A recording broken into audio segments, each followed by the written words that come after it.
There we go. All right. Okie dokie. Go. Some people jumping on there. A few comments happening. Far out. Technology is crazy. Where does it go? Click on the link and I'm sent to the main page. Yep.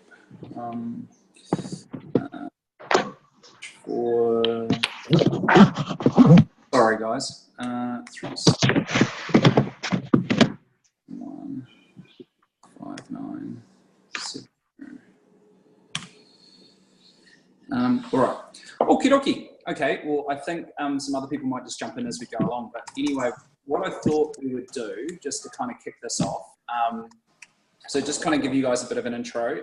Some of you I think I may have met and some of you I might not have. But I'm Nick Shearing, co-founder of this dojo and recently now unemployed after selling the company.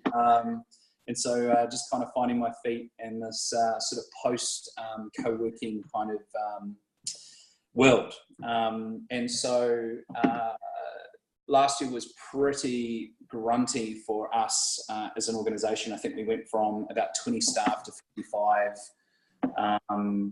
2 locations to 8. And it was really quite painful, quite crazy, quite stupid. Made a lot of terrible decisions and a lot of terrible mistakes. And I suppose one of the things for me is as part of the kind of healing process, going through the grieving of selling the business, I wanted to get more involved with you guys again. I kind of feel like I've been in this in the sales process for like 12 months and haven't really had a chance to actually connect with the rest of the ecosystem and kind of support people. So I'm kind of, getting out and talking to people and just seeing what's going on. Did the post the other day just asking if anyone wanted some help. That's cool, Bex, no worries, all good. I was quite blown away with the number of people who just kind of shot a message through just saying, hey, look, keen as to get some feedback and stuff. So, look, there was lots of different questions that flowed through, but what I thought I would do in way of intro is that's me. I thought what would be really cool is the purpose of these calls, and this is the first one, so it's very embryonic. So you guys help and you co-create and you shape this as we go along. But the theory was, we're all doing slightly different things. We're all at different points in the growth curve of spinning up our spaces. And I kind of thought maybe it would be to,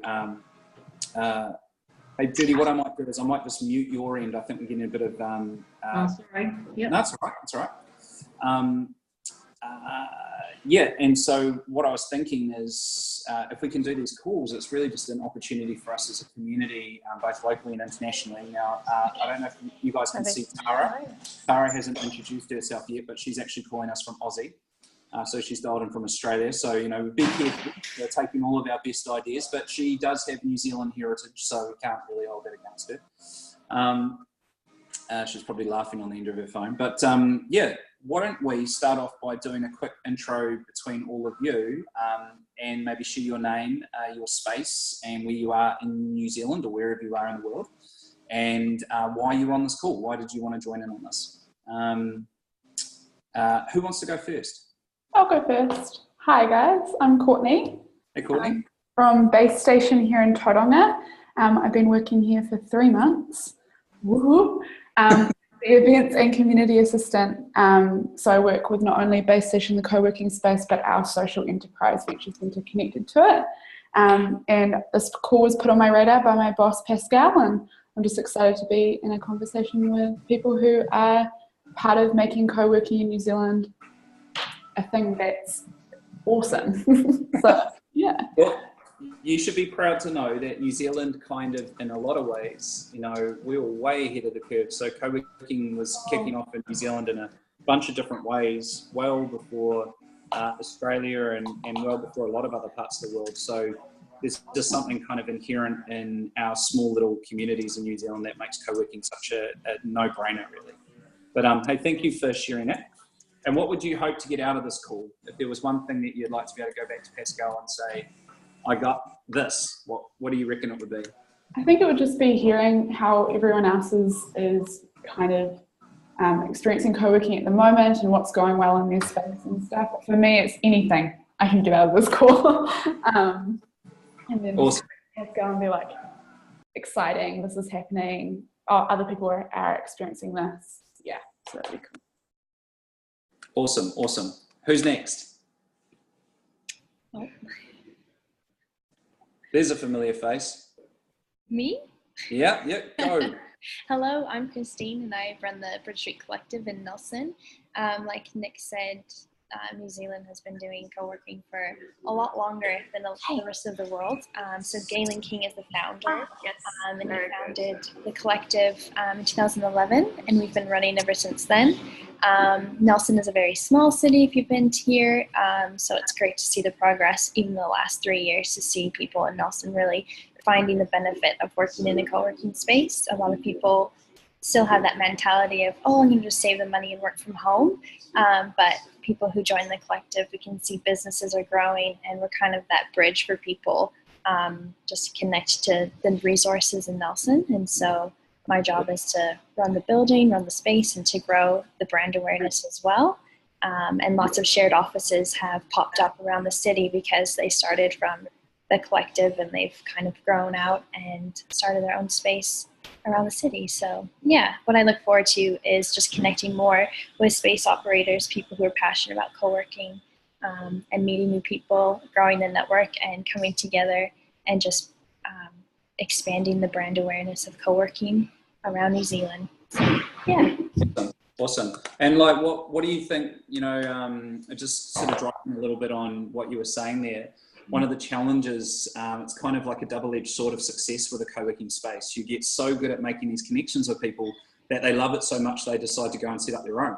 Yeah. And which can be quite challenging around the sustainability and feel a little bit like, man, we just made this amazing dynamic community and now they've gone somewhere else. And so there's probably a topic in that one. How do you keep connected with your residents or your members as they move on from your space, but also how do you keep the business sustainable when, do you want to lock people in, or do you want to kind of make it really easy for them to move in and out? And then what does the kind of future look like? But again, is there, other than sort of making, more connections with people across the country, is there kind of like a burning platform for you at Bridge Street where you go, man, this is really bumming me out. This is really hard at the moment.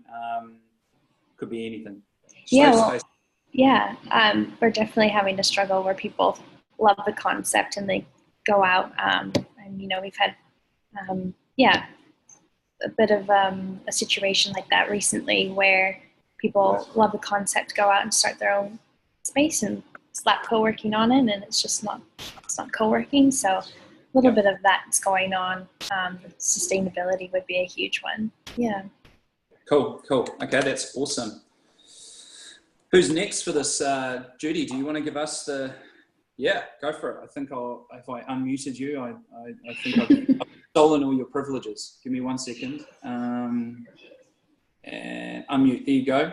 Hopefully that's worked. Oh my God, I turned everything off and on for you now. Yep, you're there. Yep, cool.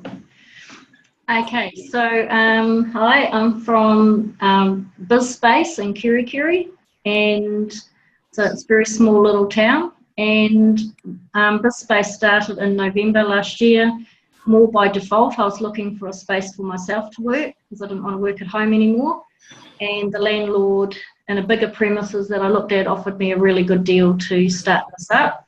So I went to it with absolutely no idea what I was doing, no background in anything like this. So, but it's been really successful. It's an older building that has fixed offices as well as an open area.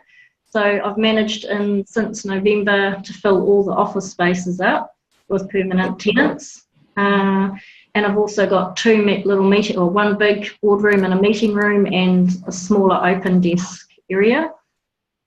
So yeah, quite wrapped because I had a lot of people tell me there was no need for it in this small town. So I sort of thought, well, I'll show you. So quite glad that I have.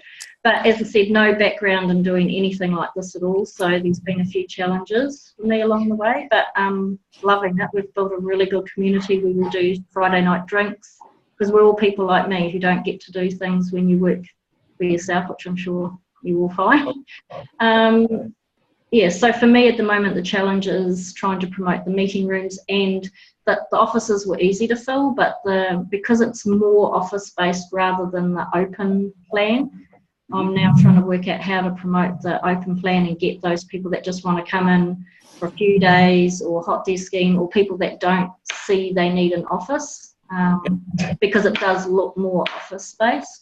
And just, yeah, maybe things around I mean, I've done up a contract, but I'm hoping it's right. So, you know, that's something I'd be interested without having to pay a huge amount of money to find out how to cover off this, especially for people that are just working 1 day a week, what sort of contracts or what sort of things other people have.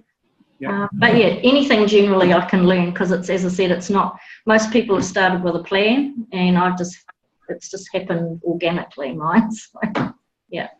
Awesome. And I think Bex has just introduced herself via message on the chat. Okay, so we've got two here, one from Tara and one from Bex. She's from Argo Beach Coworking in New Brighton, Christchurch, so welcome. Operating for just over a year, and I'm dyslexic, so I'm probably doing the worst job of reading this to you all. And they're also looking at their second location, so tips on expanding, that's easy. Be very careful, is my number one tip. And then we've got Tara, who's calling in from Aussie, so East Brisbane, and I actually know her dad really well. And so she's recently in the co-working whānau.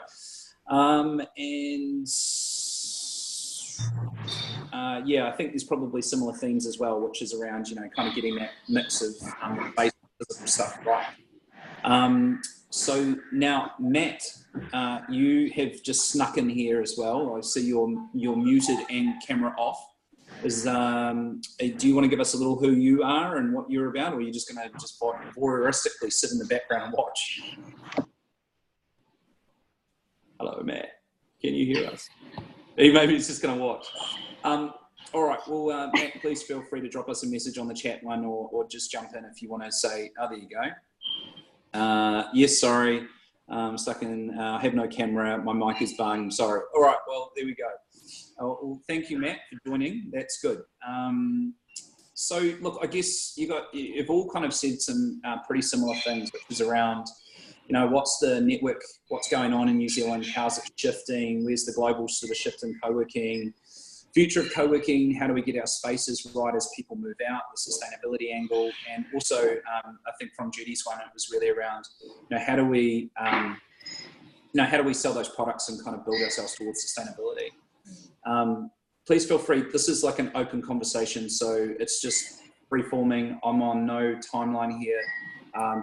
Please jump in, ask questions, otherwise I'll just keep talking, so just tell me to shut up. And also Matt says that he is based, Digital Base Camp in Rotorua, represent, yeah, and he'll just message us, so if someone keeps an eye on that, that'd be cool.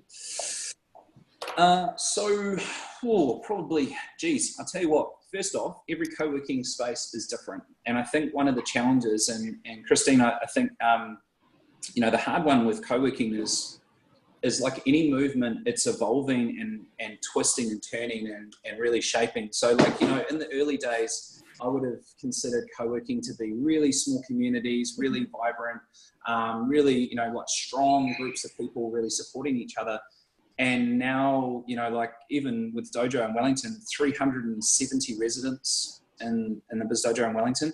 Yeah, it's absolutely co-working, but it's a very amorphous, shifting thing. And so part of it for me is I don't think anyone can really put a finger on where it's going. I mean, I often get asked, you know, now that WeWork is kind of worth $20 billion and all these other things are going on, you know, how can the little guys compete against that? Mm-hmm. And we're actually in an interesting place where I truly believe that smaller co-working spaces can actually compete far more against the bigger ones. And the reason for it is that they become very strong communities. They become very entrenched in the lives and the social structure of the people that are in it. And the bigger ones, like I can tell you from my own experience, when you've got over 100 residents, it becomes really hard to have a meaningful relationship with each one of those people. So, you know, an example of this is, you know, if you imagine your community team members, and for those of you who are running your community, which it sounds like you all are, you know, if you are just spending 15 minutes a day having a quick kind of how are you, what's going on in your world, are you all right conversation, and you've got 100 people, well, that doesn't work out, right? You know, like you can't do that. And so I think there's this kind of rule of thumb that, you know, in most co-working spaces, I think once you get above 50 residents or 50 members, depending on what you call them, it really comes down to your commercial viability as to how many people you have running that space. Because I imagine for you at Bridge Street, you're like mentor, big sister, gatekeeper, like event corraller, you're doing everything, right? Yeah. And it must feel at times like, how the heck do I get these priorities right? I've got this business I need to run. I've got people coming in. I've got to sell them on the dream. How the hell do I keep all these things in the air? I don't know. Is that something that the rest of you find pretty tough as well? I think, at least for me, because I'm a little bit more new to the space, my job has been just having people become familiar with who I am and that I'm here to help. And so we're a large space. We've got, I think, 93 residents, I think. So it's a lot of people to connect with, but it's just like going about your day to day and then just saying, and potentially having a conversation of a greater length with someone if you have that opportunity. But at the moment, I'd say that it's a really busy time here. And so finding that time for, as in from them to you, is maybe not, you know, they're busy. So it's just making sure you say good morning as they walk through the front door and make yourself really available for helping. What I think. Yeah. Awesome. Look, and I think one of the struggles with being a community team member is this constant kind of balancing act between nurturing and supporting the residents and the people in your space, and then having to onboard new ones that come in, then having to, you know, trying to just make the environment dynamic and exciting. And those things can feel very, very overwhelming. And you can often feel like, you know, am I actually moving forward? Like I imagine for most of you, there are days when you come in and you don't even open your laptop until about 11 o'clock, and you're like, oh my God, my day has just been a blur, right? And you're like, I've got all these emails to send and all that kind of stuff. So, you know, like, a big thing for me is around your processes and your systems. I mean, you know, not to bang on, but like the more you can design your business so that that you're spending more of your time talking to your community and less time doing this stuff, the better. And you know, obviously, disclosure there. Obviously, I've got an interest in Colo, which is a product in that space, and it's pretty rough, but we're only just starting out. But again, it's just like. I'll tell you one of the funny things is we got acquired by Regis, and Regis have 2.3 million customers around the world. So I'm thinking, man, their systems must be just incredible. Well, they weren't. They were almost worse in some cases than our own systems, our own Google Hangouts. You know, their payment billing system was bizarrely enough not as sophisticated as Colo, and Colo is pretty basic. So, you know, like I think one of the tough things with this stuff is it's all about simplifying. We'll try and not sure who's someone building. Is that your one there, Bridge Street? We might mute you. There you go. Thank you. Look, I guess one of the big things for me is as quickly as you possibly can get down to the kind of you know, the very, very raw elements of what it takes to run your space. And I guess, Courtney, as well, if you're pretty new to this industry, it can feel like you're trying to be everything to everyone. One of the best pieces of advice I ever got was from an amazing dude called Alex Hillman, who's the founder of Indie Hall. Now, he beat us by a year and a half. So he started a year and a half before us. That makes him in the first 5 co-working spaces in the world.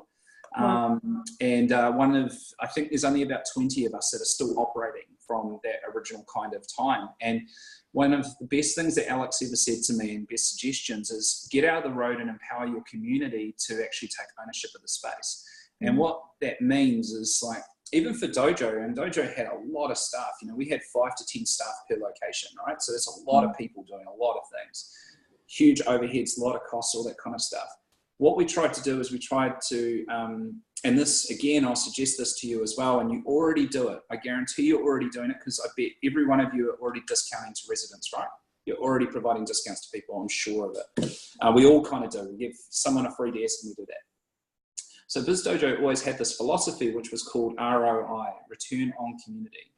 And the theory behind it was some people can pay, and they can pay cash, and that's awesome, but other people can provide time and support.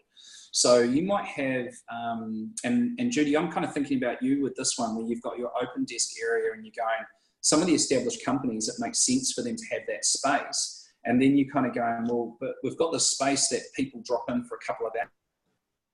Now, how do you monetize that? And you might have to go for that first wee while that open desk space is on a day rate, and maybe it's really low. It's $10 a day, or it's $20 a day, or whatever it is. And what you're doing is, it's not about hours. It's just about participating and being part of that community. So invite someone who does a lot of meetings and has a lot of face-to-face time with people, whether it's, God, there must be heaps. The local newspaper, someone like that, who's always meeting with people, always doing that kind of stuff. And say, hey, look, we'd love you to come and hang out in our space. We're going to give you the desk as a part of an ROI, return on community. In exchange for that, we need you to host a meetup, do a talk, do something like that, and you hold them to it. And then what that's doing is it's taking pressure off you guys to be constantly activating stuff, because it's blooming hard work.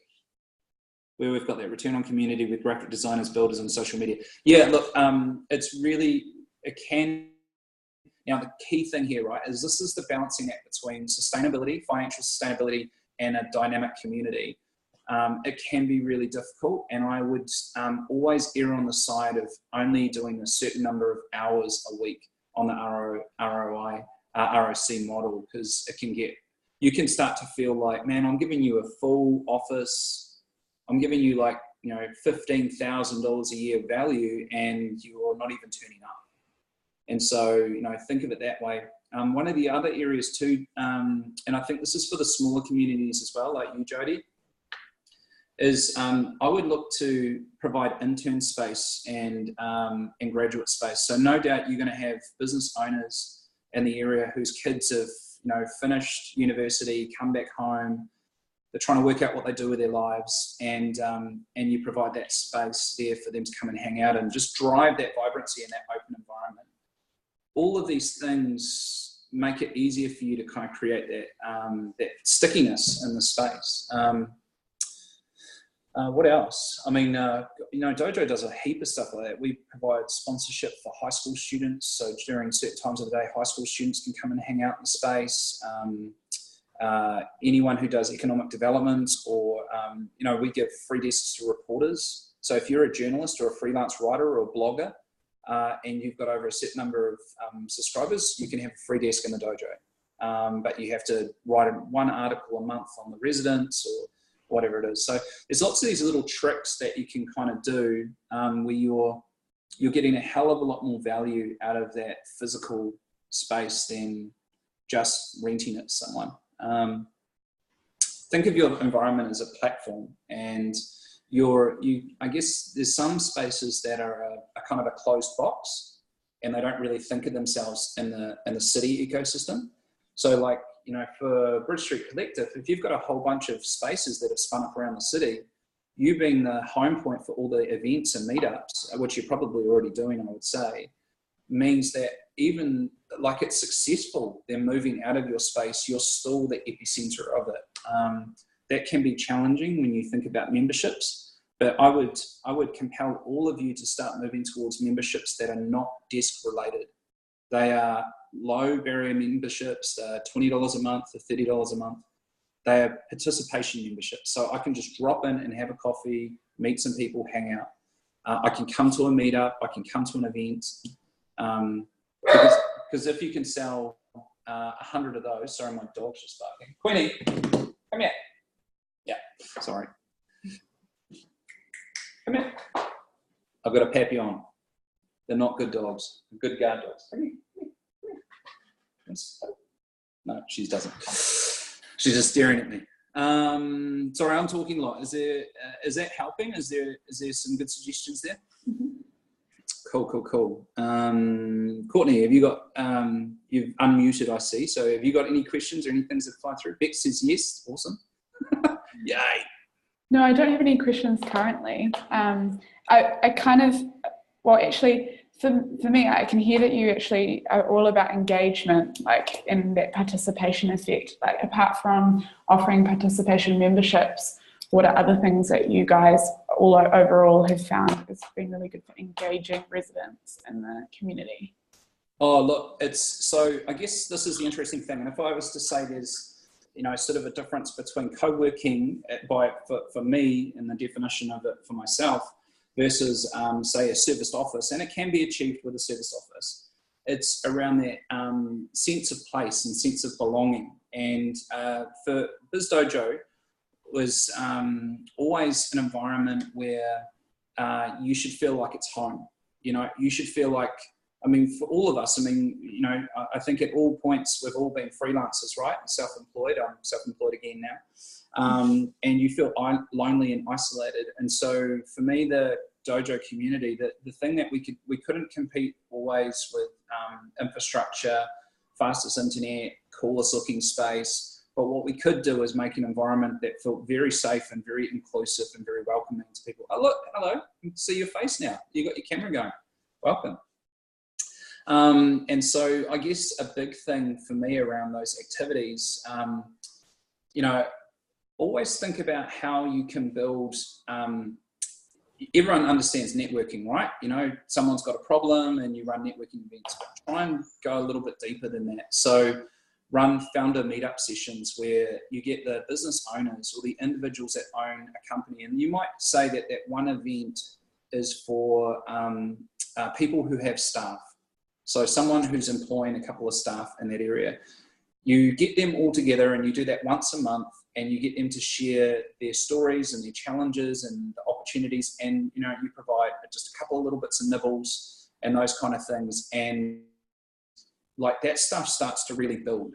And then the next one might be, hey, we get graphic designers and freelancers together, or it all comes down to a couple of things: how much money you're prepared to spend on activation. That's always the hard one. How much human time that you have, because if you're running the space, 9 till 5, and you're needing to come back to do events at night, like you're already, I imagine, starting to feel pretty burnt out, right?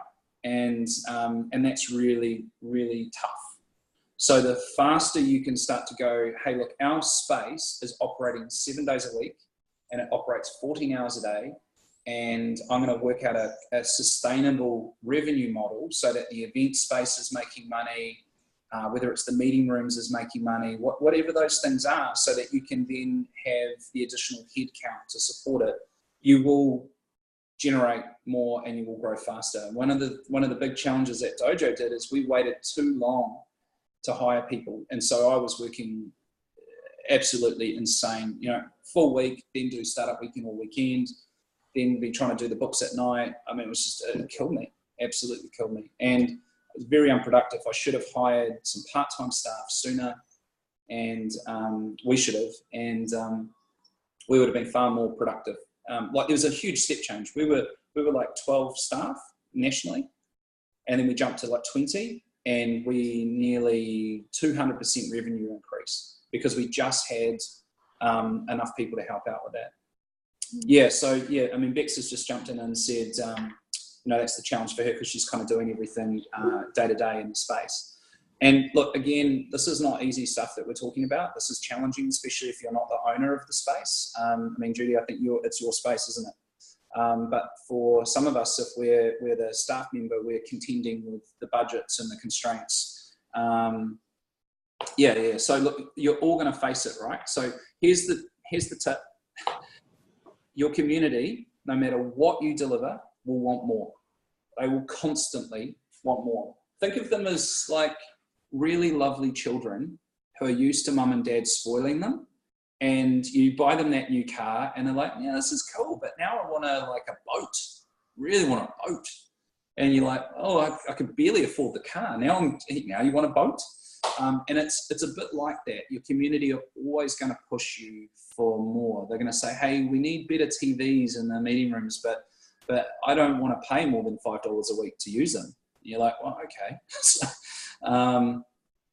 So Judy's agreeing with that one. I know she's had those conversations. And it's all about managing people's expectations. The more you can make them aware that they are financially contributing towards the sustainability and the growth of that space, you want to provide them every win and everything they need, but you need to make sure that it can pay the bills.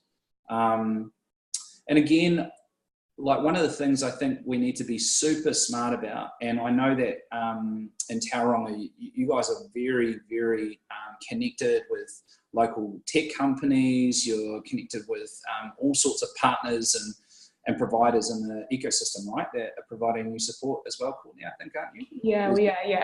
Yeah. And I think that's like, if you don't have the budget for something that your community is saying, hey, we really need, then there's the two ways that we used to do it at the dojo is we would do a message out to the community and say, hey, okay, we need you guys to tell us what do you guys need? What's holding you back from reaching your goals as a business? What's doing that? And don't make it about the space. Actually ask them what's holding your business back. And you'll get a whole bunch of things out of them. And if they turn around and say, oh, well, I want to bring customers in here, but it's not feeling, it's not feeling as good as it should, or, the tech is a bit rubbish. You go, cool. All right. Well, hey community, I've spec'd this up and we've got new TVs. We're able to do all this. I've done a deal. And by the way, if you guys aren't doing it, connect with Sharp. Sharp printers also do, they also do operating contracts on all their screens. So if you need new TV screens, new projectors, have a talk to Sharp, because, I'm assuming you've all got multifunction printers and stuff. Yeah, so they do the exact same pricing structure as you do with your printer, not with paper, obviously, but with TVs. So it means you can be smarter about how you get your technology, so you're not having to pay the cash out front. You all know, like co-working operations are a low margin business. And I will do another talk at some stage if you guys want to talk about profit margins, financial sustainability. Yeah, cool. Yeah, because like that's real tough. I mean, to put in perspective, Dojo just pushes over 30% margin, right? And that the global industry for margin on co-working spaces is 20%. So, that's for every dollar you're spending, you're getting 20 cents back on it. That's not a very good model. For any of you who've worked in the fashion industry, that's 300% margin. So if you're getting 20 cents back and you've got to do the events and you've got to do the nibbles and you've got to there's not much money to go to co-working conferences offshore, and the only way that we could do it with Dojo is, one, we never pulled a dollar of profit out of the business in nearly 10 years. We reinvested every single dollar of profit.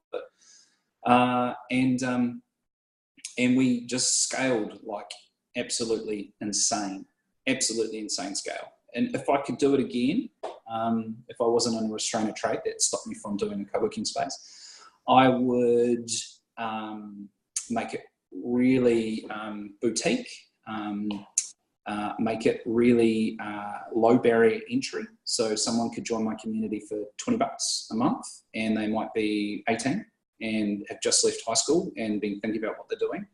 I would have a cafe in it.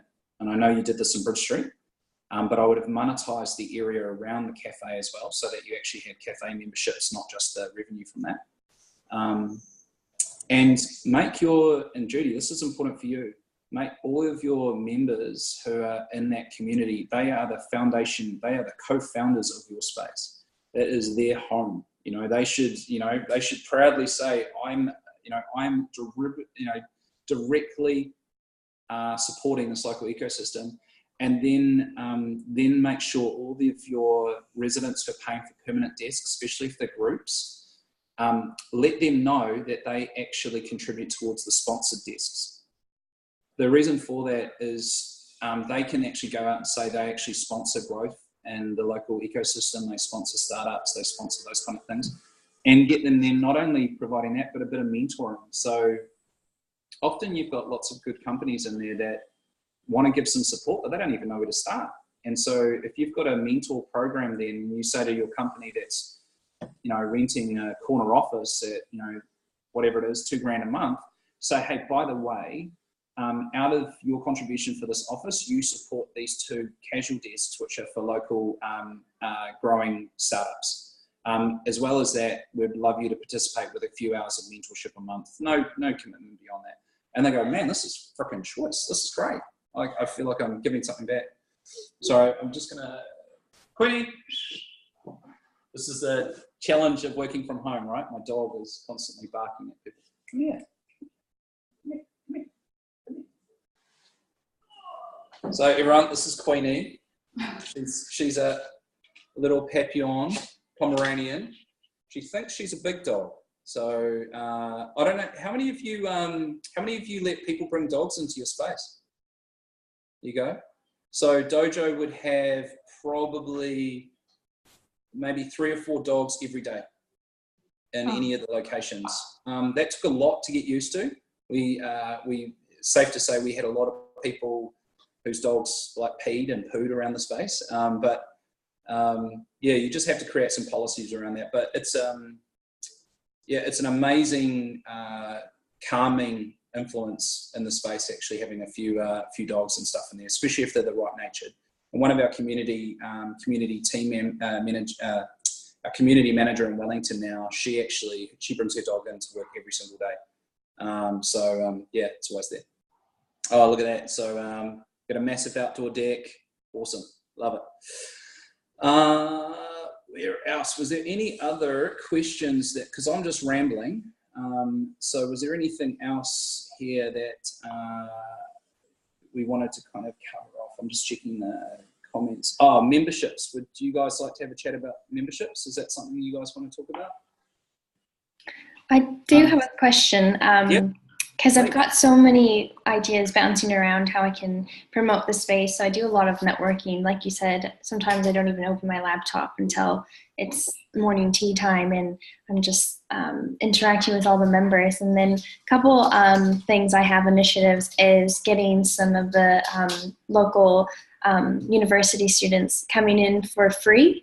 And I know that the library has very horrible internet. So I'm just trying to create these things where I'm even thinking, because I think you guys do over 65, you work for free. So that's you support retired people, which is amazing. So we're trying to action some of those things. Is there something you would recommend, like Facebook ads or just word of mouth? Oh, look, it's tricky, eh? I mean, the landscape's way more competitive now. Obviously, there's great tools like Shared Space, to advertise and stuff on there. But I guess the big thing is that, we're needing to influence and educate people who aren't familiar with co-working about co-working, right? Yeah. So, how do you, hello, new joiner, Kristen, how do you educate an audience who doesn't actually know about this? So the biggest thing that we used to do is do a lot of hosted events for groups of people that should participate in the dojo community, but for whatever reason, they've never heard about it. We do, once a month, they do, no, she didn't like it, she was out. Once a month, we do basically an open day, which is, community would host, a couple of different activities where you'd actually get your members of your community to create those activities. So it might be, say for example, you have a resident who's a graphic designer or a UX designer or a marketer, right? You get them to do intro to digital marketing 101. And you promote that as part of your day initiative. So you go, hey, look, we've got 3 events on today, but it's all about just hanging out and being part of the community. And Dojo actually does those as $10 days. So we used to do them for free. Now we just do them $10 through Colo. And they go ballistic because people just go $10, no brainer, and they come and hang out for the day. I guess the other thing as well, if you're talking about marketing, is there's only so many hours in the day. You've got to try and get in front of. You're either got to compete with. You're either competing with Shared Space or Generator or BizDojo, or someone went for the terms Coworking, and then you're competing with everyone else in your region. So, really optimizing your SEO and having some really smart stuff done with your website is really important. We always found at Dojo, the most important thing you could do was generating content. Mm-hmm. So find a really switched on, if you're not much of a writer yourself, find a really amazing local writer who's great at doing blogs and that kind of stuff. Exchange with them a membership and ask them for doing, like 1 or 2 pieces per month. And they'll inevitably, and help them get more work, but make sure that they do those interview pieces, and your residents then share that out. They're constantly sharing that out. But think about your local community. Like, if you do some demographic stuff around your audience, like if I'm in Nelson, I would be wanting to look at lifestyle people moving to Nelson. I'd like to look at people doing kind of like holidays and coming and doing kind of like awareness of New Zealand. It's both co-working and cultural connection. There's things like that, especially, and Judy, I think for the far north I'd do that as well. Like sort of that ecotourism kind of thing is really, really crucial these days.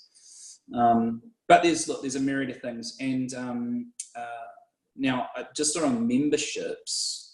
So Dojo's tried a lot of different memberships, and I have seen, there's 100 ways to cut it. You've got memberships with low internet speeds, memberships with printing, memberships without printing, memberships with, every possible iteration of something that you could do on it. I'm a firm believer that you want your community to get on and do what they do with their business. You want them to be focused on that, make it really simple, make it really easy. And also, if you're having a situation where you've got groups of people moving out of your space, try and understand what's driving that. Is it because they're reaching a point where they're scaling so big that they go, man, the per desk model now kind of feels like it's actually cheaper for me to have my own office. And you go, yeah, no, it's cool. Take your own office. But what I want you to do is keep your connected membership so that you can come back to all the events and all the activities and all those kind of things.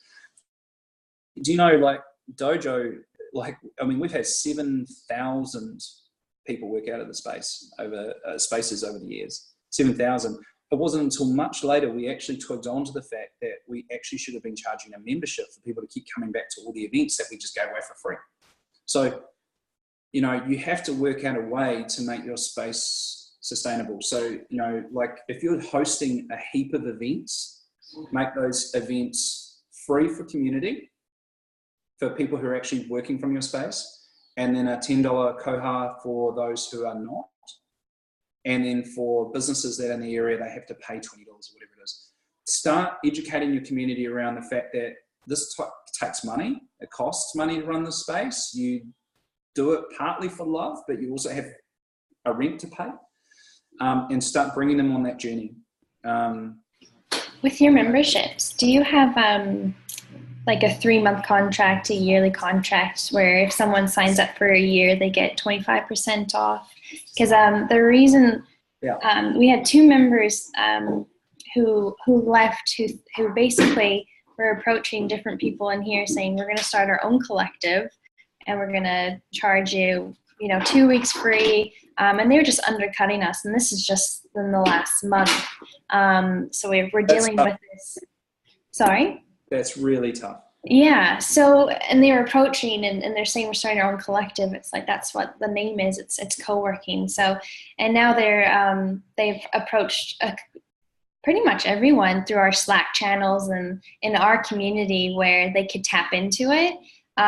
They're really slimy guys, not to be rude, but it's just been such a crazy thing where now should I start putting clauses in, or how do you kind of deal with like a lot of the members here have been really good because they said, well, we would never leave. We love the community here. It's amazing. Every single weekend we're hanging out with each other. We do a lot of intentional hangouts, not just lunch and learns where we get to know about each other, but actually friendships are being built and there's this trust here. So there's such a strong knit community. But how do you deal with kind of the shitheads? Yeah. Yeah. Look, it's really, really, really hard. You know, as quick as you can, you need a really clear kind of code of conduct for the community. And it's as much about protecting the community from themselves at times as it is from, you know, helping them. Now we used to have a clause which was a non-solicitation clause in our contract. Now, I'd actually say that was a mistake. We had the same thing that happened, and the problem was we had not come up with a way to create the stickiness so that if someone moved out, there was still an opportunity for them to stay connected, and more importantly, for us to generate revenue. So I'm thinking about like, so Judy, for your location, or actually for, you know, for Courtney, for you, well, actually for most of you, we've got a really large catchment area where not everyone lives in Nelson in the CBD, but some people kind of, they travel in and they'll go, well, I can't really justify a membership for like a whole day because I'm only in between meetings. So it's like, look at a Coro membership, for example, right? You pay, you know, whatever it is, $900 a year or $800 a year for a Coro membership. And you might fly, like I used to, every single week, or you might fly every couple of months, and you really appreciate being able to drop into that Coro lounge and get that. So part of it is about thinking about those memberships that just make it really accessible. Think about your people joining your community and interacting, not about the furniture and the infrastructure. I mean, it's for some people, 5 desks and chairs and all that kind of stuff is really, really important. For others, they just want somewhere to actually be able to come in and join that. And the simpler you can make that. Now, around people like that who are soliciting your residents, I would say you want to talk about that stuff reasonably openly and say, hey, look, you know, again, empower your community to understand that they are a contributor and an owner of that space.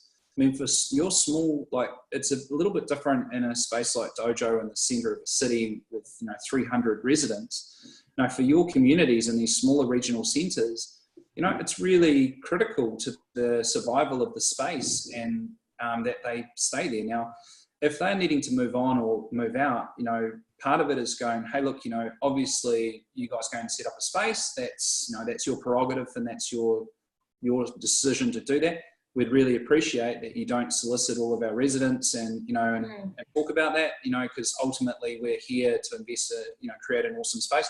But equally, if you decide that you want to go and work with these guys, work out this space, so be it, because the chances are we used to block this stuff and it actually got us nowhere except residents we should have let go. You know, like if you've got those two people and they're prepared to do that, then let them go, because it'll fall on its ass. It will fall over. Because if they're prepared to do that to you, they're also prepared to do that to the other people in there. And so I just say, yeah, no, it's totally cool. You guys should go and do it. You know, have they worked out how it's going to work? You know, have they thought very deeply about it? Are they looking for, you know, like, I just think, you know, sometimes, you know, shine the light, because it'll really. And again, you want your community, like, so I'll tell you guys about an experience, right? So have you guys ever heard of the Chow Brothers in Wellington? Chow Brothers? So the Chow Brothers are quite notorious. They're worth a lot of money, about $100 million. They predominantly made their money out of the adult sex industry, actually. And then they started buying buildings and spinning up working spaces. They spun up a co-working space in Wellington, and they hired 2 people to stand outside our door in Tory Street all day for a week and solicit every single person who walked into our space, and offering them 3 months free if they were prepared to come down there. Now, obviously our community got really aggro about that and thought it was really uncool. So I went out and grabbed a couple of these people, and I started off being like, man, real dark on it. This is like really shady stuff. You just don't do that stuff. And I invited these two guys up, and they were so embarrassed. They were like, man, I'm a student. I freaking hate working for these guys. I hate doing this. This is horrible. No one ever wants to work at this space. Out of our entire community, we didn't have a single person take up that offer. Now, that was basically because they were like the devil. But I suppose the thing about it is that, this happens all the time. Take it as, it's a bit of flattery. And the hilarious thing with these two guys that we got up, they came up, had a coffee, had a chat to them, introduced them to a bunch of other residents, and they quit their jobs and started working for some of these other guys. And so, you're always going to get people doing that kind of shit to you. That's just the nature of it. I firmly believe, and I'll be really honest with you, where we got into trouble last year as a business is when we started to worry about what everyone else was doing, and we started to expand really rapidly as a form of trying to make it harder for a big competitor to come into the market to block us. It was a real mistake. We should have put all of that energy into how do we offer more value to our community? How do we, if we're going to scale, how does it really offer them more value? Not just because we're bigger. It was a real mistake that we made, and I would absolutely say to you that, whenever you're feeling quite, you got to be very, very careful when you expand.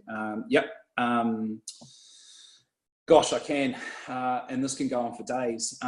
Look, I guess the big one is, every decision you make, and this was the thing that Biz Dojo had so much loyalty from its community for such a long time, is every decision you make should be, how does this meaningfully impact our residents' business? How does it help them? If I got in a new printer, and it was going to cost me an extra $100, the question would be not, how can I charge them? But more like, will they make more money out of having this large format printer? And then if I could work out a way for them to make more money, then I would make more money from association. Every time we made a decision which was, let's do this and try and buy our way into something, it would not work out. So I would say, let your community, don't try and lock people in. Don't try and, the moment you do that, you know what it is? It's a reaction to being scared that they're going to go somewhere else. And to be frank, they will.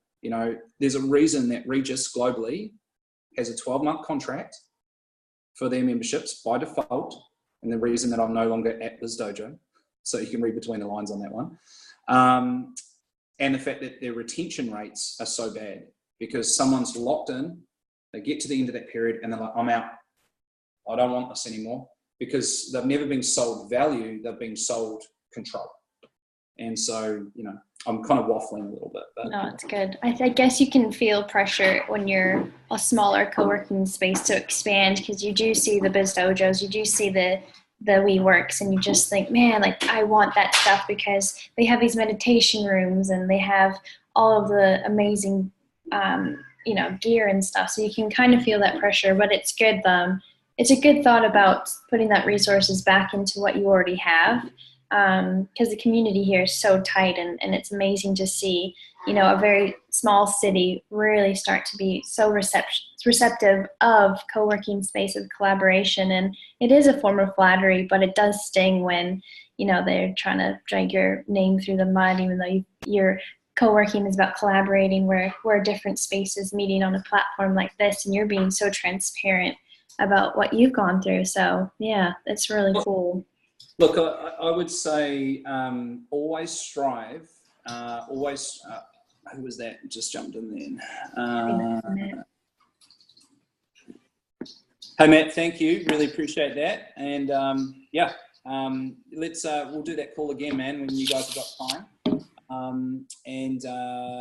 Look, I guess one of the things, my own form of sustainability, I am actually looking at trying to do these every week, and I am so until everyone gets sick of my voice, I guess. And there's a lot of topics that we could cover off in this session. I think we could talk for days, but and I think this is a really complex area, and the thing that's quite scary for all of you, as it has been for myself around running a membership business, is that it's high risk. We take a lot of responsibility on. people expect the world because they're used to seeing the exposures of the WeWorks and BizDojo to a degree as well. I mean, the only way that we were able to charge what we could charge and provide what we could provide was the fact that the scale that we had. So you've got to work with your community to understand there's a balancing act. Do they want to be part of a community that's 60, 70 people, or do they want to be part of a community that's 300 or 400? If they want all the shiny things, then they're going to be part of a community that's 300 or 400. But the downside to that is it's going to feel far more impersonal. It's going to be far more or less like a family. It's just the nature of it. You know, there's a book called The Power of Tribe, and it says that the magic number is 150. And the reason that it's 150 is human beings can really only have a sort of a mental connection with about 150 people. And if you think about yourselves and about not just your work life, but your home life and all the other communities and things that you get involved in, you start to understand where those numbers fit. And it can be pretty daunting to think, you know, shit, I've got 100 people in my co-working space. I've got 3 teams that I'm involved in that have got 50 people. I've got my immediate family, which is another 25. No wonder I'm struggling to kind of keep across everything, because you're stretched to the limit. So I would always try and push you to try and stay under the 150 residents of any particular location. If you're looking at multiple locations, they are always going to be their own cell. So if you were to spin up another Bridge Street Collective on another street, like, it will be its own hub. Yes, people might move backwards and forwards between them, but that takes tremendous work to make that happen. They're their own cells, their own communities. Was it Bex, were you looking at spinning up another space? I'm sorry, I do have a meeting now with the Regional Development Agency, so wish me luck, guys. But thank you so much for your time, and if you do this weekly, I'll be back. So thanks, everyone. Bye. Bye. Hey, and what I might do, obviously we're getting to 3 o'clock. If this has been valuable, I will throw the video up. Obviously, we've shared quite a bit. What I was thinking of doing, what I'm thinking of doing is I'm running a bit of a co-working mentoring kind of program, which at the moment I've literally plucked out of the year $20 a month, which is obviously, you know, just a beta cost. But what I was thinking of doing is starting to share more of these things in there, so that there at least can be some form of sustainability around it.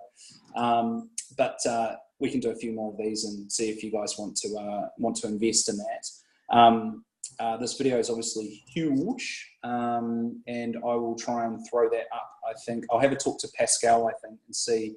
I've kind of like guerrilla taken over the co-working Aotearoa channel in the last couple of days, so I'm not sure how much of this she wants up in there. I'm assuming she'll want it all up there, but yeah, was there any other questions that you all had before we wrap up today? And I hope, Tara, I hope this has helped you from Aussie as well. Oh, okay. So Bex, you're looking at taking another 200 square meters of space, yeah? I have already. You have already. Yeah. I've just turned my phone should be okay to talk. I think everyone's sort of in afternoon mode. Look at that. You've got Can you hear me? Yeah. Yep. Oh, you can. So I've just taken another 200 squares adjacent to us. So we've got the whole top floor of this building now.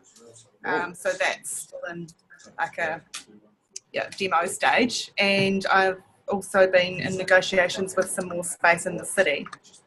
So I'm kind of expanding rapidly, and now I'm freaking out with you saying, you know, like, don't expand rapidly, or it's, you know, it's not about, I don't think it's necessarily about like the chase of trying to get there before anyone else does. I just feel like it's something, because we are out beachside, so we're so far away from city, we've got our own sort of village going on here.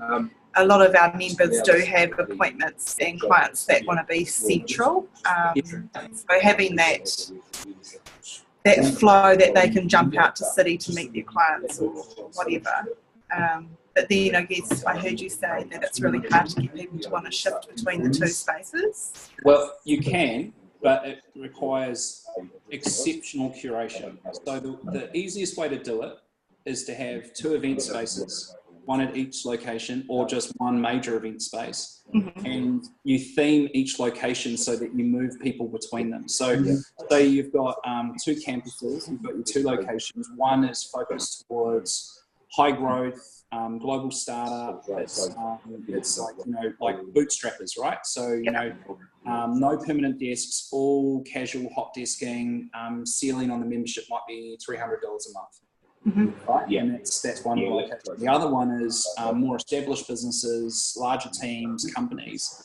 What you do is you run the startup events obviously inside the bigger venue, and you run some of the corporate events inside the Yeah. So you're bringing corporates and bigger companies into a space with smaller businesses, and you bring smaller individuals into a space with bigger companies, moving people between it. Yeah. It's really the only way that we could do it. Like, we're running the same events in different spaces, wondering why the community weren't getting along with it. Like, you have to move your communities around, and there has to be a really viable reason for it, otherwise they just can't be bothered. And you also have to run the economics of it. Doesn't matter. Well, the reason that we do all the activations and all those kind of things is part, you know, it's easier in the cost of growing your business to help a resident take more memberships. It's a lower cost of acquisition than it is to acquire someone new. So for Dojo, we always knew what our cost of acquisition was. It might have cost us $75 to acquire a new resident, depending on the membership, or it might have cost us $300 to acquire a larger team of 3 or 4. You know, so, you know, for us, it was always about, like, how do we get there? And it's just a scale thing. And I mean, you know, with you having as much space as you have, what's your total square meterage? Argo current space is 250, and with the expansion will be now 520 squares. Okay, so 520 to, so if you're running 520, 6.5. So theoretically, if you run a density of 6.5 square meters per person, you should have capacity for 80 points. So Dojo runs on a method of square meterage divided by the density, which is like how much space per square meter. Yeah. And that's what in Dojo land we call a point. Now, a point can be split between a permanent desk in an office like yours, Jody, through to a open plan working desk. But the ratio of those memberships is dependent on the type of product. So if it's a hot desking product, you don't run it 1-to-1, you run it like 1-to-4, 1-to-3. Yeah. And so that's how you get your drive. So you can turn 80 desks into 250 memberships. Yeah. And I'm assuming reselling that hot desking space. So if it's a Tuesday and Thursday, you can sell it Wednesday and Friday again. Yeah, so Colo works on utilization, so you can set the utilization beyond 1. So it doesn't have to be 1-to-1. It can be 3-to-1, 4-to-1, whatever. And the reason for that is the growing trend globally is actually not for permanent desks. So in smaller regions, you're seeing a demand on permanent desks and offices at the moment, but that's a moment in time. Not to signal you out, Courtney, but I think you are the youngest out of all of us. And maybe Tara, who I can't see at the moment. For us kind of cusp millennials, which the rest of us are in, we're quite a different workforce. So millennials traditionally will work more laptop-based, remote. You know, the average number of days that someone works in a co-working space globally is now 3. So 3 days a week. Yeah. And so for you, Bex, maybe an idea might be looking at how you very carefully theme the 2 spaces. So if you could theme one location to be tilted towards a slightly different community rather than the one you have, what you're building on there is you're building your sort of resilience. So if you've got predominantly more corporates in the location you're in now, then I would aim towards trying to get more kind of like early startup kind of graphic designers in the other one, because, they're going to start off as one person and then they're going to grow. And the growth path might be into your other space. But again, this is, it's all dependent on your local location, and Yeah. we could have another conversation about that if you want some more support. Absolutely. I'd love to join your mentorship program. Yeah. Are you looking to start that soon? Sorry? Are you looking to start your mentorship program soon? Yeah, I've got it underway now. So I'm doing two different things. One is what I realised as I was kind of going through my own exit of the business and all of those challenges, is I never really sat down and actually worked out my own strategy. So I had never thought about, I thought about what Biz Dojo's plan is, but I hadn't thought about, what's my plan over the next 5 years? How much do I want to, what am I going to do with my life? And so I'm doing sort of one-to-one mentoring with founders around that, which I'm finding really rewarding, and it's early days. But also I'm trying to help with as many co-working spaces as I can, because I think there's some really interesting opportunities with Biz Dojo having now sold. I think there's some great opportunities for other operators in New Zealand to learn. I've always wanted to share this kind of information, but it's always been a little bit difficult when I'm working. It's your business, yeah. And also too, I'll be honest. This isn't the first time I've offered this, but this is the first time since I said, oh, by the way, I'm no longer in Dojo. Everyone's gone, yes, I'll have that. And so I think there was a little bit of worry that we were a big corporate and what was our agenda for sharing information. I don't know. But yeah, look, I just want you all to be more successful. And I think if I was in a small regional town at the moment, there are some really interesting opportunities. And if you all haven't done it already, you all need to reach out to Edmund Hillary Fellowship, if you haven't already connected to it, Edmund Hillary Fellowship. So that program brings high net worths and creative entrepreneurs from all around the world and plugs them into small regional New Zealand. So it's all about regions, not about cities. It's bringing incredible people to New Zealand who are, philanthropists, investors, startups, all sorts of things, and they're moving from, like New York City to like Tauranga because they want to live next to the beach and do those kind of things. So, I would say there's some really interesting opportunities there. And look, if just ping me up if you want to do some one-on-one conversations, and this has been valuable, which has been great for me, and I'm sorry I've talked so much. Just shoot through some questions, and then I'll start uploading some videos. I'm going to do a YouTube video channel and just invite everyone to it, and that'll be just free. So I'll just upload some content, and Cool. Sounds awesome. Love your work, Jody. You've got a lot of work on your hands with your location, but I've got a few ideas bouncing around there. There is a huge market in philanthropist entrepreneurs traveling to New Zealand and being immersed in local economies and local ecosystems. So working with the local iwi, understanding that, and when you sell to someone, like think about it as an Airbnb, right? If you're able to work from a space in the far north or Tauranga or Christchurch, and you can bring your knowledge as a global startup, but you can also integrate with the local community. You might only be there for a few weeks, but that's actually something pretty viable. And if you think about the stickiness, we used to get heaps of really amazing people come to the dojo that we would actually, at the time, we would just give it to them for free, but ultimately we should have been charging for it, and they would run programs. We've got a guy from Canada who runs, he's got something like 400 or 500 staff, and his wife is a Kiwi, and so he would come out every year and work over Christmas in the dojo. And first he came out, and then we started talking to him. He now runs workshops every time, and a whole bunch of the residents actually work for his company now all over the world. And so you never quite know like what someone's up to, and your space just becomes more sticky because of that interaction. So anyway, time for a coffee. Yeah. Thanks so much, Nick. I'm heading out, guys. Thank you. Talk to you guys soon. Cheers. Thank you. Thanks. Bye. How do I hang this up? I don't even know what I'm doing. What am I doing? Right, there must be stop video and hang up. Okay. Yeah. Thank you. Bye.